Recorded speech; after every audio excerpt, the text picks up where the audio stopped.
Well, good morning. Here it is. It's Monday morning already.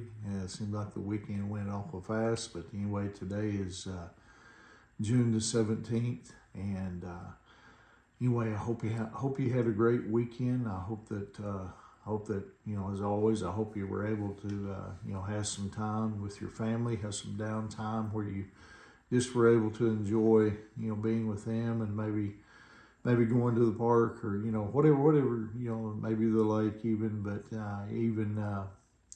whatever the case. I hope you had a good Sunday. Hope you had a great time, hopefully worshiping at your place of choice.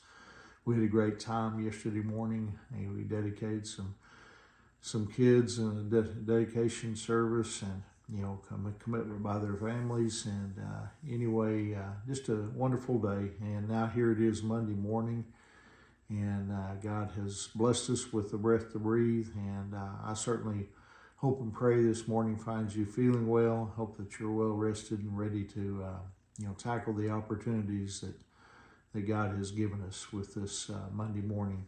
This morning I want to share a devotional with you entitled The Gradual Fall. Remember when you first came to faith in Jesus Christ? What a joy it was, to pray. You never knew that, you could talk to God, and you realized that you could call on Him, wherever you were, no matter what you were facing. Prayer was a privilege, and, you utilized it. And then there was the Bible, the user's manual of life. You finally had the book that told you how to live your life, what your priorities ought to be, and how to be a good husband or a good wife, and, a good parent. And most importantly, it told you how to get to heaven.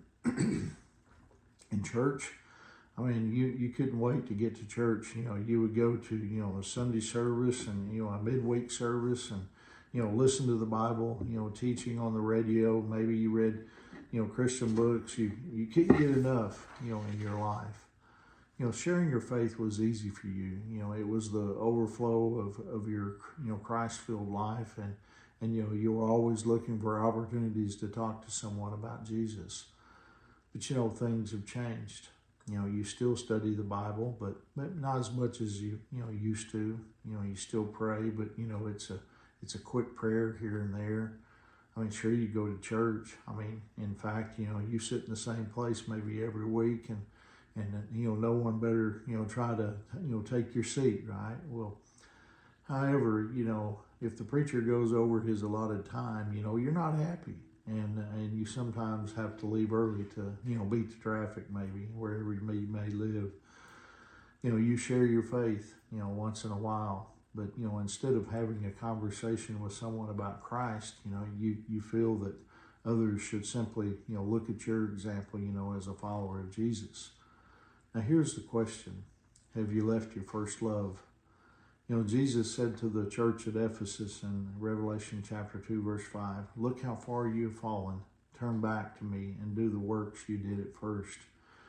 Now, does this mean that, leaving your first love is falling, spiritually? Well, yes, it does, because it can lead to worse things.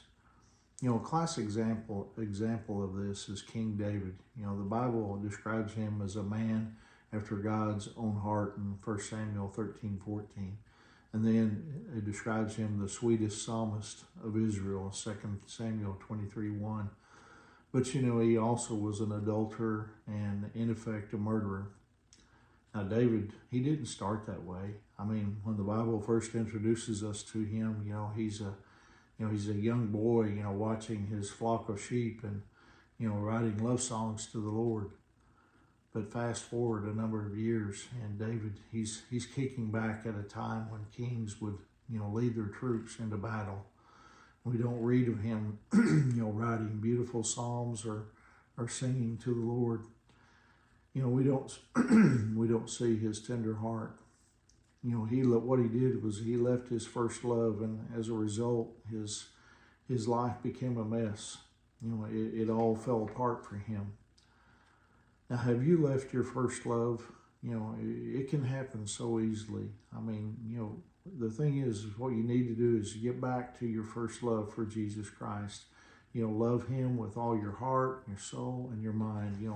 Let him again permeate your whole being, so that you stay true to, the call he's placed upon your life. And so my prayer is that we would make sure that we get back to the first love of loving Jesus as we first did when we first became believers in Jesus, and that he again can use us, as he always wants to use us. But anyway, hope that encourages you here on this Monday morning. I hope you have a wonderful day.